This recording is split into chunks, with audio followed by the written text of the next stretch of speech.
सभी लोग। Hope so आप सभी लोग घर पे होंगे, आराम कर रहे होंगे, रेस्ट कर रहे होंगे। मेरा नाम है युवराज सिंह ठाकुर और मैं आपको वेलकम करता हूं आपके अपने यूट्यूब चैनल युवराज सिंह ठाकुर में।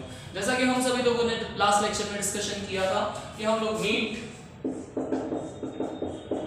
JEE, क्लास 11th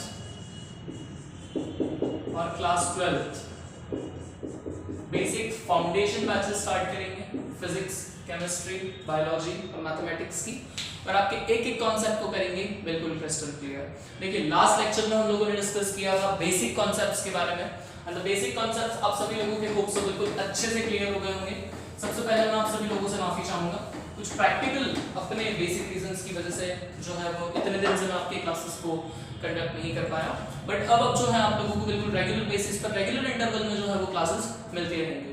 सो बिना अपना टाइम वेस्ट किए इस वीडियो में हम लोग शुरू करते हैं। इस वीडियो में हम लोग डिस्कस करेंगे क्लास 12th केमिस्ट्री का चैप्टर नंबर 2 जिसका नाम है सॉल्यूशन। बिल्कुल chapter number 2 class 12th chemistry solution. ये जो सेशन है ये बहुत ही ज्यादा इंपॉर्टेंट होने वाला है आप लोगों की नीट, JEE प्लस क्लास 12 के इंपॉर्टेंस के लिए। whether you are facing CBSE board examinations और whether you are facing AMP board examinations, दोनों के लिए ही जो है ये चैप्टर बहुत ही ज्यादा इंपॉर्टेंट है। देखिए सॉल्यूशन चैप्टर को समझने से पहले हम सबसे पहली चीज के बारे में बात करेंगे, तो we are just going to talk about exactly right, we are directly going to talk about the matter. तो सर देखिए अब आप लोग ये बोलेंगे कि सर हम लोग सॉल्यूशन पढ़ने के लिए आए थे, आप हमें मैटर पे ले आए हैं, कुछ समझ नहीं आ रहा है। जैसे जैसे हम लोग थोड़ा थोड़ा इसमें आगे बढ़ेंगे आपको बिल्कुल समझ में आएगा। अगर हम लोग बात करें मैटर, तो मैटर क्या होता है, तो anything which occupies space and has a definite volume और mass is known as matter. कोई भी चीज जो जगह घेरे, फॉर एग्जांपल मैं यहाँ पर खड़ा हूं तो मैंने एक स्पेस को जो है वो कवर किया हुआ है। आप लोग अपनी अपनी प्लेसेस पर बैठे हैं, आप लोगों ने एक स्पेस को कवर किया हुआ है। ये डस्टर है, अगर डस्टर मेरे हाथ पे से रखा हुआ है तो इसने एक स्पेस कवर की हुई है, इस डस्टर का अपना एक अलग ही मास है। उसी तरह से जो भी चीज आपकी मास को ऑक्यूपाई करे, स्पेस को ऑक्यूपाई करे, जिसका अपना डेफिनेट मास या वॉल्यूम हो, उसे क्या कहा जाता है, मैटर। अगर हम लोग देखें तो मैटर का जो है वो दो तरीके से क्लासिफिकेशन किया जाता है। जी हाँ, आप लोगों ने बिल्कुल सही सुना है, मैंने दो ही कहा है, तीन नहीं कहा है। भी दिखाते हैं, देखिए मैटर का जो पहला क्लासिफिकेशन होता है वो होता है फिजिकल क्लासिफिकेशन ऑफ मैटर। पहले तरह के क्लासिफिकेशन को कहा जाता है फिजिकल क्लासिफिकेशन, और जो दूसरा आपका क्लासिफिकेशन होता है उसे हम कहते हैं chemical classification. Just give me a second.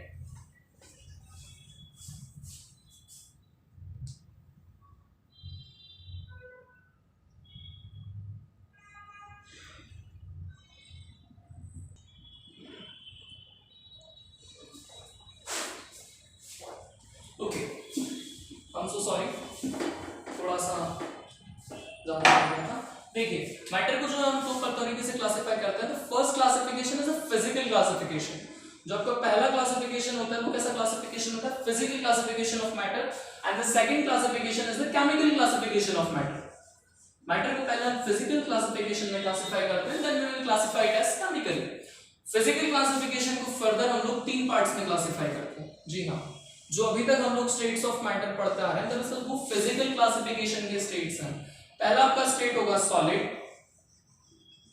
The second state is liquid and the third state is gases. बिल्कुल, तो ये जो तीन स्टेट्स हमने अभी तक पढ़े हैं, सॉलिड, लिक्विड, गैस, एग्जैक्टली ये मैटर की ही क्लासिफिकेशन है, बट मैटर की फिजिकल ब्रांच की क्लासिफिकेशन होते हैं। ओके, फिजिकली मैटर को दो पार्ट्स में और क्लासिफाई किया जाता है। There are two more extra parts and that two parts are plasma state and condensation state। देखिए प्लाज्मा स्टेट जो होती है वो होती है एक्सट्रीमली हॉट, एक्सट्रीमली हॉट, और कंडेंसेशन जो स्टेट होती है वो होती है एक्सट्रीमली कोल्ड, एक्सट्रीमली कोल्ड।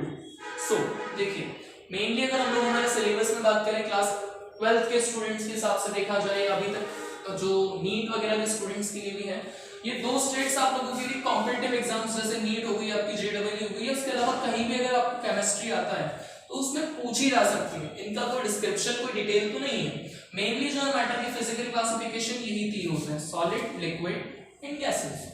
अब मैटर को केमिकल क्लासिफिकेशन की बात करें तो केमिकली में हम जो है मैटर को दो पार्ट्स में डिवाइड कर सकते हैं। The first classification is the pure substances. First classification क्या होगा आपका, pure substances, and the second classification is of mixtures. Second classification क्या होगा आपका, मिक्सचर्स। अच्छा, सॉल्यूशन पढ़ते पढ़ते हम लोग मैटर क्यों पढ़ रहे हैं, तो आप लोगों को यहाँ धीरे धीरे अभी क्लियर होगा ये चीजें। होप सो आप लोगों को अभी तक यहाँ जो है वो क्लियर हो रही होंगी। प्योर सब्सटेंसेस को भी फर्दर जो है वो हम फिर टू पार्ट्स में डिवाइड करते हैं। इन पार्ट्स आप बहुत अच्छे से फैमिलियर हैं। जो आपका पहला पार्ट है वो होगा एलिमेंट्स, बिल्कुल elements, and the second part is compounds. जो आपकी प्योरेस्ट स्टेट ऑफ मैटर होती है, ये क्वेश्चन जो है वो नीट में और जेडब्ल्यू दोनों में पूछा गया है कि प्योरेस्ट स्टेट ऑफ मैटर।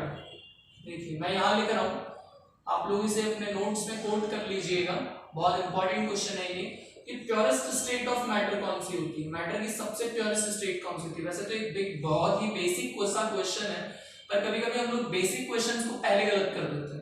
अगर आपसे पूछा जाए कि प्योरेस्ट स्टेट ऑफ मैटर कौन सा होता है, तो मैटर का जो सबसे प्योर स्टेट होता है वो होता है एलिमेंट। एलिमेंट मैटर का सबसे प्योर स्टेट होता है।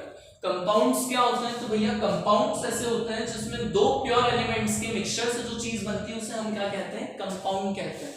ये भी तकरीबन प्योर ही होता है। मिक्सचर्स को फर्दर जो है हम टू पार्ट्स में डिवाइड करते हैं। जी हाँ, मिक्सचर्स को भी फर्दर टू पार्ट्स में डिवाइड किया जाता है।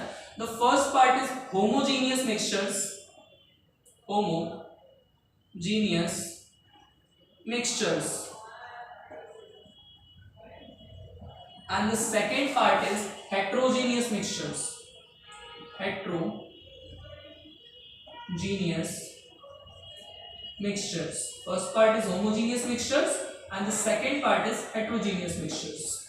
देखिए हम लोगों ने अपनी गाड़ी स्टार्ट कहाँ से की थी, हम लोगों ने मैटर से स्टार्ट किया कि भैया मैटर क्या होता है, तो anything which occupy space and have a mass or volume is known as matter.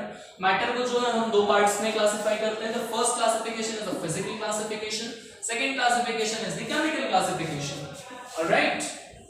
Then हम लोगों ने क्या देखा कि physical classification भी further तीन पार्ट्स में divided है। The first part is solid, the second part is liquid and the third part is gases. इसके अलावा दो और पार्ट्स होते हैं जो अभी तक हम लोगों के सिलेबस में इंट्रोड्यूस नहीं है।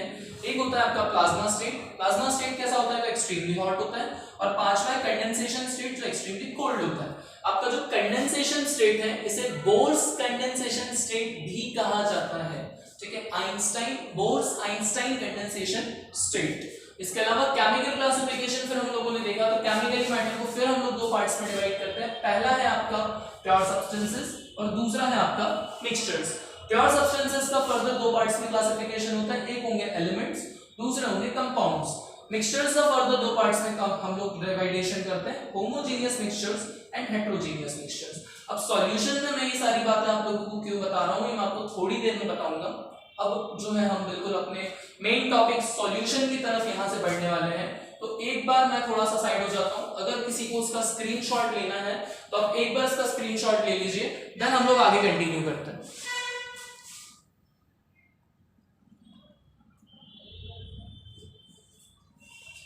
चलिए, होप सो आप सभी लोगों ने इसका स्क्रीनशॉट ले लिया होगा। अगर कोई इसका स्क्रीनशॉट नहीं भी ले पाया है तो वीडियो के बाद में इस वीडियो को देख के आप लोग पॉज करके इसका स्क्रीनशॉट जो है वो ले सकते हैं। यहां तक की चीजें मेरे हिसाब से आप सभी लोगों को क्लियर हो गई होंगी। यहां तक किसी को किसी भी तरह का कोई भी डाउट नहीं होना चाहिए, क्योंकि अगर ये चीजें आपको क्लियर नहीं होंगी तो हम लोग सॉल्यूशन चैप्टर फिर नहीं पढ़ पाएंगे। मैं ऐसा क्यों बोल रहा हूं ये मैं आप लोगों को अभी बताता हूं, just give me a minute.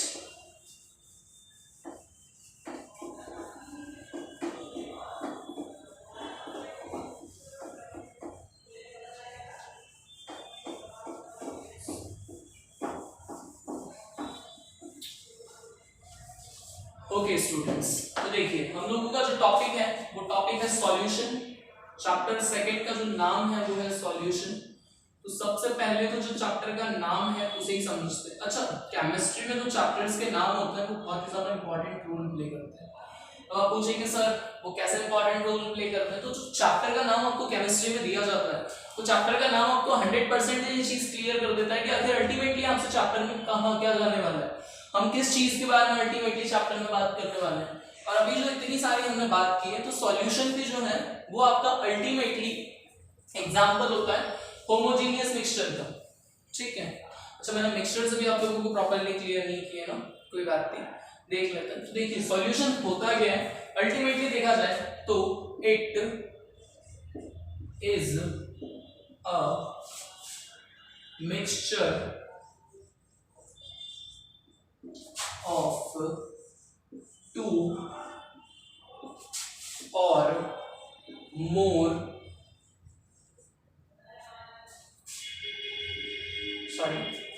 It is a homogeneous कर लीजिएगा यहां पर, it is a homogeneous mixture of two or more substances, of two or more pure substances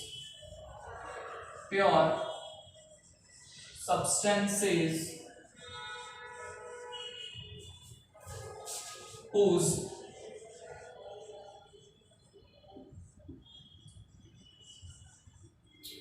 composition can be changed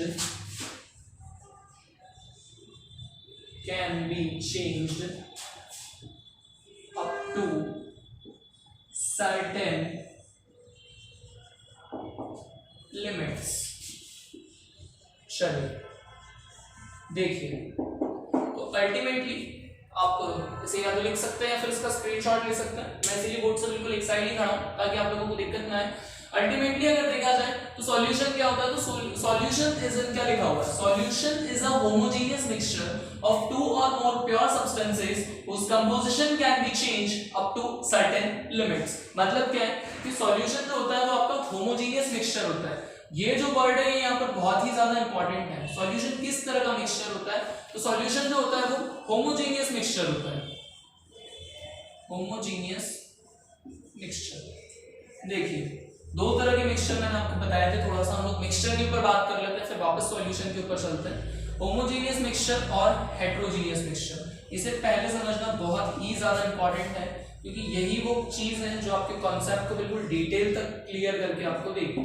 पहला मिक्सचर आपका होगा होमोजेनियस मिक्सचर और जो दूसरा आपका टाइप का मिक्सचर होगा वो होगा आपका हेट्रोजीनियस मिक्सचर। होमोजेनियस मिक्सचर्स क्या होते हैं, तो ऐसे मिक्सचर्स, होमोजेनियस मिक्सचर्स के बारे में बात की है तो ऐसे मिक्सचर जिसमें आपने जो पैरेंट कंपाउंड है उस मिक्सचर का parent compound, for example homogeneous mixture का आपको एक एग्जांपल देता हूं मैं। अगर मिल्क है मेरे पास, सपोज मेरे पास क्या है, मिल्क है और मैंने मिल्क में क्या मिलाया है, वाटर मिलाया है। मैंने मिल्क में वाटर की मिक्सिंग की है। अगर मैंने मिल्क में वाटर को मिक्स किया है तो क्या मैं आपको बोलूं कि बिना बॉईल किए नेकेड आइज से, बाय योर नेकेड आइज, है ना, यहाँ पर किसी माइक्रोस्कोप की किसी भी इंस्ट्रूमेंट की उसकी बात नहीं कर रहा। अगर मैं आपको बोलूं कि नेकेड आइज से आप मुझे मिल्क और वाटर के सॉल्यूशन में से ये बताइए इसमें मिल्क में कितना वाटर मिला होगा, तो इज इट पॉसिबल? नहीं। तो ये किसका एग्जांपल होगा, होमोजेनियस मिक्सचर का। मतलब ऐसे मिक्सचर्स जिसमें आप जो भी जिस सब्सटेंसेस को मिक्स कर रहे हैं उन सब्सटेंसेस को नेकेड आइज से सेपरेट करना पॉसिबल नहीं होता है। इसके अगर होमोजेनियस मिक्सचर के और एग्जांपल्स के बारे में बात करूं मैं तो water plus sugar solution, water plus sugar solution, थोड़े समय के बाद शक्कर जो है वो पानी में पूरी तरह से घुल जाती है। एक और एग्जांपल देख लेते हैं, वाटर प्लस सॉल्ट। पानी में अगर आप नमक मिलाओगे तो क्या नमक और पानी को अलग अलग देखा जा सकता है? थोड़े समय के बाद बिल्कुल भी नहीं देखा जा सकता। आप ये कहेंगे सर बिल्कुल पॉसिबल नहीं है। वहीं अगर हम लोग बात करें हेट्रोजीनियस मिक्सचर के बारे में तो हेट्रोजीनियस मिक्सचर्स जो होते हैं वो ऐसे मिक्सचर्स होते हैं जिनमें जो है हम कौन कौन से कंपाउंड हम लोगों ने मिक्स किए हैं या कौन कौन से एलिमेंट्स मिक्स किए हैं उन्हें अलग से बिल्कुल बाय नेकेड आइज देखा जा सकता है। इसका सबसे बेसिक एग्जांपल आप लोगों को आपकी रोजमर्रा की लाइफ से मिल सकता है। सेव परमल सभी लोगों ने खाए होंगे, सेव परमल भेल, परमल भेल, है ना। सेव परमल भेल में आप लोगों ने क्या देखा है, एक तो सेव मिला दी जाती है, सेव के साथ आपके परमल होते हैं, ठीक है, ये मैं इंग्लिश लैंग्वेज में लिखा था। परमल के बाद में आप लोगों ने क्या किया, टोमेटो कट करके उसमें डाल दिया, टोमेटो मिला दिया हमने, टोमेटो के बाद में चिली डाल दी, सॉस डाल दिया। अब जब ये जो एक मिक्सचर पूरी तरह से रेडी हो गया, ठीक है, एक मिक्सचर आप लोगों का रेडी हो गया, तो क्या ये मिक्सचर को आप लोग सेपरेटली नहीं देख सकते? क्या सेव परमल भेल में सेम अलग से नहीं दिखेगी, परमल अलग से नहीं दिखेंगे, टमाटर नहीं दिखेगा, चिली नहीं दिखेगी, इसमें बहुत पॉपुलर चीज होती है आपकी ऑनियन, प्याज, बहुत लोगों को बहुत पसंद होता है सेव परमल भेल में, प्याज आपने डाला है तो प्याज का अलग से नहीं दिखेगा। तो आप लोग जवाब दोगे इस बिल्कुल दिखेगा, क्यों नहीं दिखेगा? डेफिनेटली दिखेगा। तो होमोजेनियस मिक्सचर्स ऐसे मिक्सचर्स होते हैं, अल्टीमेट जो कंक्लूजन है वो ये है कि होमोजेनियस मिक्सचर्स जो होते हैं वो ऐसे मिक्सचर्स होते हैं जिनके कंपाउंड्स को हम अपनी नेकेड आई से नहीं देख पाते जब उन्हें मिक्स कर दिया जाता है, और हेटेरोजेनियस मिक्सचर्स ऐसे मिक्सचर्स होते हैं जिनके कंपाउंड्स को हम अपनी नेकेड आई से देख सकते हैं, ठीक है। तो अल्टीमेटली अब आप लोग इसका भी थोड़ा सा स्क्रीनशॉट ले लीजिए और वापस आ जाते हैं हम लोग अपने टॉपिक पर। सॉल्यूशन चैप्टर की हम लोग डिस्कशन यहाँ पर कर रहे हैं। तो सॉल्यूशन में देखिए सॉल्यूशन क्या है, it is a homogeneous mixture. Homogeneous mixture अब आप लोगों को क्लियर होगा। तो सॉल्यूशन आपका अल्टीमेटली क्या होता है, होमोजेनियस मिक्सचर होता है दो या दो से ज्यादा प्योर सब्सटेंसेस का, ठीक है। जैसे for example milk plus water, एक सॉल्यूशन का एग्जांपल, ठीक है। दो या दो से ज्यादा प्योर सब्सटेंसेस का जिनका जो कंपोजिशन है, कंपोजिशन मतलब उनकी मात्रा, एक सर्टेन लिमिट तक मैं क्या कर सकता हूँ, चेंज कर सकता हूँ। होप सो सॉल्यूशन अब आप सभी लोगों को क्लियर होगा। देखिए बेसिक इंट्रोडक्शन है ये इस चैप्टर का, एक तरह से आप ऐसा मान लीजिए कि सॉल्यूशन चैप्टर का जो है मैं आज आप लोगों को एक बेसिक इंट्रोडक्शन और बेसिक थ्योरी बता रहा हूँ। न्यूमेरिकल्स भी हम लोग इसके आगे प्रैक्टिस करेंगे। हमारी ये फाउंडेशन बैच है, तो इस बैच में हम बिल्कुल वही मान के चलेंगे कि जो स्टूडेंट्स हैं वो बिल्कुल ग्राउंड लेवल के साथ प्रिपरेशन कर रहे हैं। ये चीजें जो है उन लोगों को ऑलरेडी क्लियर होंगी जिन लोगों ने 12th क्लियर किया है, बट जो नए स्टूडेंट्स हैं जो अभी अभी 12th में आए हैं इसी सेशन में और प्रैक्टिस कर रहे हैं 12th के लिए, उन लोगों के लिए थ्योरी जो है बहुत ही ज्यादा इंपॉर्टेंट होने वाली। लिमिट्स उसका छूट गया है वहीं पर। देखिए सॉल्यूशन तो हम लोगों को समझ में आ गया, ठीक है सर, हमने मान लिया सॉल्यूशन ये होता है। इसके अलावा जो हमारा दूसरा टॉपिक निकल के आता है वो होता है आपका कंपोनेंट्स ऑफ सॉल्यूशन। सॉल्यूशन हो गया, अब दूसरा जो हमें पढ़ना है वो हम पढ़ेंगे कंपोनेंट्स ऑफ सॉल्यूशन। देखिए कंपोनेंट्स का मतलब क्या होता है, एक तरह से देखा जाए तो कंपोनेंट्स का मतलब होता है पार्ट्स। केमिस्ट्री की भाषा में लिखा है, इसीलिए हम लोग यहाँ पार्ट्स तो नहीं लिखेंगे, पार्ट्स के लिए हम लोग इसे क्या लिखेंगे, कंपोनेंट्स लिखेंगे कि भैया सॉल्यूशन कितने पार्ट्स होते हैं या कौन क्या चीजें होती है सॉल्यूशन के अंदर। कोई भी चीज बन रही है तो उसमें कुछ ना कुछ होगा। ह्यूमन बॉडी बनी है, पार्ट्स ऑफ ह्यूमन बॉडी के बारे में अगर आपसे बात की जाए तो भैया हाथ, नाक, आंख, कान, जुबान, स्किन, बॉडी, ये क्या है आप लोगों की, ये हम लोगों की बॉडी पार्ट्स। सीधी सी बात है, अगर आप छोटे बच्चे से भी पूछेंगे भैया ह्यूमन बॉडी पार्ट्स बताइए, finger, hand, ear, eyes, nose, these all are the body parts. Same, there are certain parts of solution which are referred as components of solution. If someone asks you the definition, then tell me the definition of the components of solution. So substances forming the solution are known as components of solution. Means substances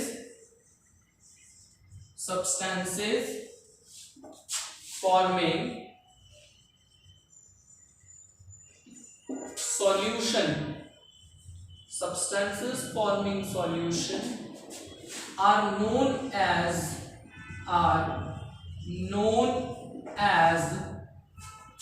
components of solution। ठीक है, मैं short में लिख देता हूं, आप लोग लिख लीजिएगा। COS का मतलब होगा components of solution, कि ऐसी सब्सटेंसेस या ऐसे पार्ट्स जिनसे एक सॉल्यूशन प्रिपेयर होता है उसे क्या कहा जाता है, कंपोनेंट्स ऑफ सॉल्यूशन कहा जाता है। और बेसिकली दो तरह के कंपोनेंट्स होते हैं सॉल्यूशन में, एक होता है आपका solvent and the second one is solute. कितने कंपोनेंट्स होंगे आपके सॉल्यूट के, solvent and solute, two components. So sir अभी सॉल्वेंट और सॉल्यूट क्या होता है, सॉल्वेंट क्या होता है सर पहले ये बता दीजिए फिर सॉल्यूट बता दीजिएगा। तो सॉल्वेंट देखिए, अगर हम हमारी नॉर्मल लैंग्वेज में बात करें तो ऐसी चीज जिसमें हम घोलते हैं, किसी भी चीज को जिसमें हम घोलते हैं उसे सॉल्वेंट कहा जाता है, और किसी भी चीज जिसे हम बोलते हैं उसे हम क्या कहते हैं, सॉल्यूट कहते हैं। ठीक है, तो सॉल्वेंट क्या होगा, तो component in which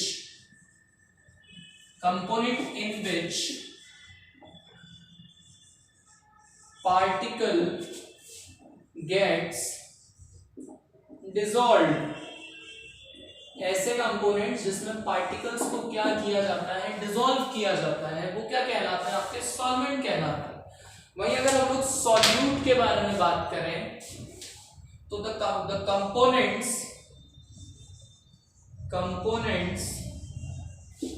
which gets dissolved, ऐसे कंपोनेंट्स जो डिसॉल्व हो जाते हैं उसे क्या कहते हैं हम लोग, सॉल्यूट कहते हैं। ठीक है, तो सॉल्वेंट और सॉल्यूट यहां तक आप लोगों के डेफिनेटली क्लियर होंगे। सॉल्यूशन और सॉल्यूशन के कंपोनेंट्स जो है वो आप लोगों के यहाँ पर क्लियर होंगे। अगर कोई भी डेफिनेशंस का स्क्रीनशॉट लेना चाहे तो ले लीजिएगा। एक चीज और इसमें ऐड कर लो, उसके बाद लेना नोट करके। यहाँ पर एक बहुत ही इंपॉर्टेंट चीज है, आप नीचे नोट करके लिख सकते हैं इसको, कि जो वाटर होता है आपका, वाटर जो होता है आपका वो होता है universal solvent. So water is a, और water is an universal solvent. Universal थोड़ा सा मार्कर्स के साथ आज इशू है, दिक्कत हो रही है। यूनिवर्सल सॉल्वेंट, इसीलिए मैं बोल भी रहा हूं, अगर आप लोगों को बराबर क्लियर नहीं हो पा रहा हो तो मेरी वॉइस पे आप लोग फोकस कीजिएगा। नोट करके आपको नीचे लिखना है, वाटर जो होता है वो आपका यूनिवर्सल सॉल्वेंट होता है।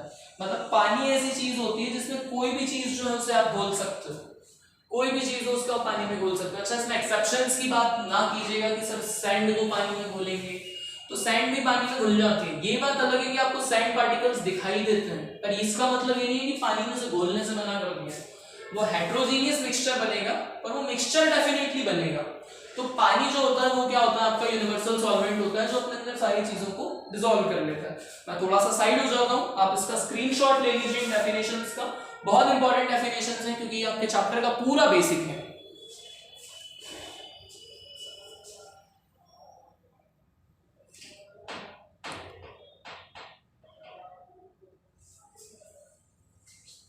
चलिए, होप सो आप सभी लोगों ने जो है वो स्क्रीनशॉट ले लिया होगा। तो मैं अब इन चीजों को यहाँ से बोर्ड से हटा देता हूँ, एंड हम लोग आगे हमारे चैप्टर में पढ़ते हैं। नेक्स्ट हम लोग हमारे चैप्टर में अगर आगे बात करें, यहाँ तक का सॉल्यूशन आप सभी लोगों को क्लियर होगा, जहां तक मुझे उम्मीद है। यहाँ तक आपको किसी भी तरह का कोई भी डाउट इस चैप्टर में नहीं होगा।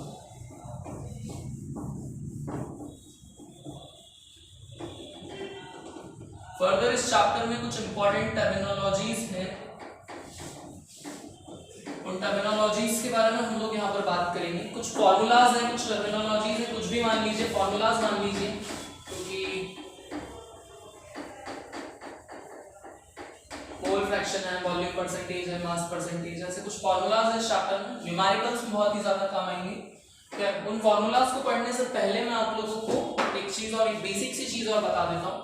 Types of solution, types of solution, types of solution के बारे में हम लोग यहाँ पर बात कर लेते हैं कि भैया टाइप्स ऑफ सॉल्यूशन जो है वो कितने टाइप के सॉल्यूशन होते हैं on the basis of concentration. We are just talking about on the basis of concentration. भैया कंसंट्रेशन के बेसिस पे जो सॉल्यूशन है, कंसंट्रेशन का मतलब क्या है, कितना सॉल्वेंट है और कितना जो है उसमें सॉल्यूट है, उसके बेसिस पे अगर हम लोग देखें तो सॉल्यूशन आपका कितने टाइप्स के होते हैं। तो जो पहला टाइप आपका होता है वो होता है कंसंट्रेटेड सॉल्यूशन। पहले टाइप के जो सॉल्यूशन आपके होंगे वो होंगे आपके कंसंट्रेटेड सॉल्यूशन। ठीक है, पहला टाइप आपका सॉल्यूशन का क्या हो जाएगा, कंसंट्रेटेड सॉल्यूशन। समझते हुए भी साथ में चलते हैं। तो ऐसे सॉल्यूट, कंसंट्रेटेड सॉल्यूट क्या होंगे, सॉल्यूशंस क्या होंगे, तो ऐसे सॉल्यूशन जिनमें सॉल्यूट की जो मात्रा है वो ज्यादा हो एज कंपेयर टू सॉल्वेंट। मतलब इसमें more solute particles, more solute particles, इसमें जो सॉल्यूट पार्टिकल्स होंगे वो ज्यादा होंगे, ठीक है। कंसंट्रेटेड सॉल्यूशन वो सॉल्यूशन होता है जिसमें सॉल्यूट पार्टिकल्स क्या हो, ज्यादा हो। दूसरा आपका सॉल्यूशन होता है डाइल्यूट सॉल्यूशन। दूसरा आपका टाइप होगा वो कौन सा टाइप होगा, डाइल्यूट सॉल्यूशंस। डाइल्यूट सॉल्यूशन क्या होता है, तो भैया इसमें सॉल्वेंट पार्टिकल्स, मोर सॉल्वेंट पार्टिकल्स, इसमें जो सॉल्वेंट पार्टिकल्स हैं उनकी क्वांटिटी क्या होगी, ज्यादा होगी as compare to the solute particles. तीसरे तरह का जो आपका सॉल्यूशन होता है, ये बहुत इंपॉर्टेंट टाइप का सॉल्यूशन है, ये है आपका सैचुरेटेड सॉल्यूशन। ये जो होगा ये आपका, इसे हम क्या कहेंगे, थर्ड टाइप का जो है उसे हम कहेंगे सैचुरेटेड सॉल्यूशन। सैचुरेटेड सॉल्यूशन आपका क्या होता है, तो ऐसा सॉल्यूशन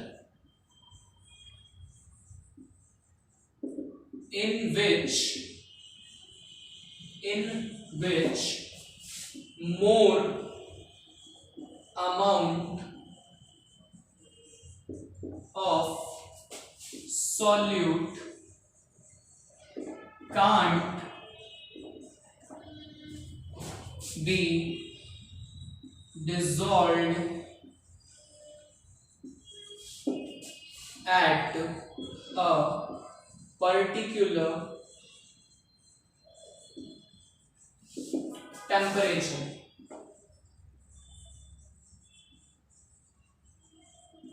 देखिए सैचुरेटेड सॉल्यूशन आपके उस तरह के सॉल्यूशन होते हैं जिन सॉल्यूशंस में आप और अमाउंट में सॉल्यूट पार्टिकल्स को डिसॉल्व नहीं कर सकते। मतलब इसको हम एक बेसिक एग्जांपल से देखें तो सपोज कीजिए आप आपके फ्रेंड के साथ जो है वो कहीं पर बाहर घूमने के लिए गए हैं, ठीक है। फ्रेंड्स लोग जो है शाम को मंडली बनाते बाहर घूमने के लिए गए। अब आपने बाहर जो है पिज्जा खा लिया, बर्गर खा लिया, नूडल्स खा लिए, मंचूरियन खा लिया, आप लोगों का जो स्टमक है वो पूरी तरह से फिल है। मतलब उस कंडीशन में आप लोग और खाना घर जा करके नहीं खा सकते। अब घर पे मम्मा ने खाना बनाया, मम्मा आपको बोल रही खाना खा लो, अब आप लोगों की जो कंडीशन है वो खाना खाने की है क्या, नहीं है सर। हम लोगों का जो पेट है वो पूरी तरह से सर भरा हुआ है, हम लोग और खाना जो है वो नहीं खा सकते, हमारी जो कैपेसिटी और खाना खाने की नहीं है। तो उस सिचुएशन में जो हमारा पेट है वो किस कंडीशन में होगा, सैचुरेटेड कंडीशन में होगा कि अब और अमाउंट में जो सॉल्यूट पार्टिकल्स है वो डिसॉल्व नहीं हो सकता है। अगला जो सॉल्यूशन का टाइप है वो बिल्कुल इसका वाइस वर्सा है and it is unsaturated solution. Unsaturated solution ये जो है इसका बिल्कुल वाइस वर्सा होगा। वाइस वर्सा मतलब क्या है, solution in which more amount of solute can't be dissolved at a particular temperature. अगर मैं इसको अनसैचुरेटेड बना दूं तो solution in which more amount of solute can कर दीजिए, कांट को हटाकर इसको कैन कर दीजिए, can be dissolved at a particular temperature. ये क्या हो जाएगा, आपका अनसैचुरेटेड सॉल्यूशन की डेफिनेशन हो जाएगी। मतलब क्या है कि आप दोस्तों के साथ बाहर घूमने के लिए तो गए, पर मम्मा ने आपको पहले ही बोल दिया था कि खाना जो है वो आप लोगों को घर आके खाना है, तो आपने मार्केट में कुछ खाया ही नहीं। अब जब आपने मार्केट में कुछ नहीं खाया है तो आपको वापस भूख लग रही है, और भूख लग रही है तो आपने क्या किया, खाना जो है वो आप खा सकते हो। अच्छा, टेम्परेचर का बहुत ही ज्यादा रोल है, ठीक है। इस वर्ड को बिल्कुल आप लोग नोटिस करके रखिएगा, दोनों ही डेफिनेशंस में मैंने कहा है at a particular temperature. Next हम लोग बात करते हैं लास्ट टाइप का जो सॉल्यूशन वो होता है आपका सुपर सैचुरेटेड सॉल्यूशन। एक अनसैचुरेटेड, एक सैचुरेटेड एंड एक होता है आपका सुपर सैचुरेटेड सॉल्यूशन। तो इसकी डेफिनेशन मैं आपको बता देता हूं। More amount of solute particles can be dissolved in a saturated solution, ठीक है। तो यहां लिख देते हैं in a saturated solution with rise in temperature. क्या आपके सैचुरेटेड सॉल्यूशन का जब मैंने क्या किया है, टेम्परेचर इंक्रीज कर दिया है, जब मैंने आपके सैचुरेटेड सॉल्यूशन का क्या किया है, टेम्परेचर इंक्रीज कर दिया है, तो उसमें और अमाउंट में मैं क्या कर सकता हूं, सॉल्यूट पार्टिकल्स को डिसॉल्व कर सकता हूं। बाहर आप लोग गए, आप लोगों ने pizza, burger, noodles, Manchurian, samosa, kachori, बहुत सारी चीजें को जो है वो खा लिया। उसके बाद में आप घर आए, आपने नॉर्मली मम्मी को मना कर दिया सैचुरेटेड सॉल्यूशन, बट मम्मी ने क्या किया, फिर खाना खा रहे हो तो थप्पड़ खाओगे। अब आपके पास क्या चॉइस है, भैया भले ही भूख नहीं है पर जबरदस्ती खाएंगे, एक रोटी खाएंगे, 2 रोटी खाएंगे, जो भी खाएंगे जबरदस्ती खाना ही पड़ेगा, क्योंकि अगर नहीं खाएंगे मम्मी की मार खानी पड़ेगी। तो इस तरह का जो सॉल्यूशन होता है वो आपका किस तरह के सॉल्यूशन हो जाता है, सुपर सैचुरेटेड सॉल्यूशन। तो ये जो है डेफिनेशंस के साथ ही आज के आपके इस सेशन को मैं युवराज सिंह ठाकुर यहीं पर समाप्त करता हूं। इसके बाद में नेक्स्ट क्लास में हम लोग क्या करेंगे, सॉल्यूशन चैप्टर को यहीं से वापस आगे कंटिन्यू करेंगे। तब तक आप सभी लोग अपने घर पे रहिए, सेफ रहिए, ओमिक्रॉन वेरिएंट से बचे रहिए। 15 से 18 साल वालों के लिए वैक्सीनेशन स्टार्ट है, जिन लोगों ने अभी तक वैक्सीनेशन नहीं करवाया है वो वैक्सीनेशन करवाइए। एक रिस्पॉन्सिबल सिटीजन होने का जो है वो सबूत दीजिए। अगर आप लोगों को पसंद आया है तो वीडियो को लाइक कीजिए, शेयर कीजिए, कमेंट कीजिए, ताकि जो और सीरियस एस्पायरेंट्स नीट, जेईई या फिर क्लास 11 और 12 board exams, whether it is CBSE board और एमपी बोर्ड की प्रिपरेशन कर रहे हैं, उन तक भी जो केमिस्ट्री की, फिजिक्स की और केमिस्ट्री की क्लासेस हैं ये पहुंच सके। ठीक है, इसी के साथ मैं युवराज सिंह ठाकुर अब आपसे विदा लेना चाहूंगा। जय हिंद।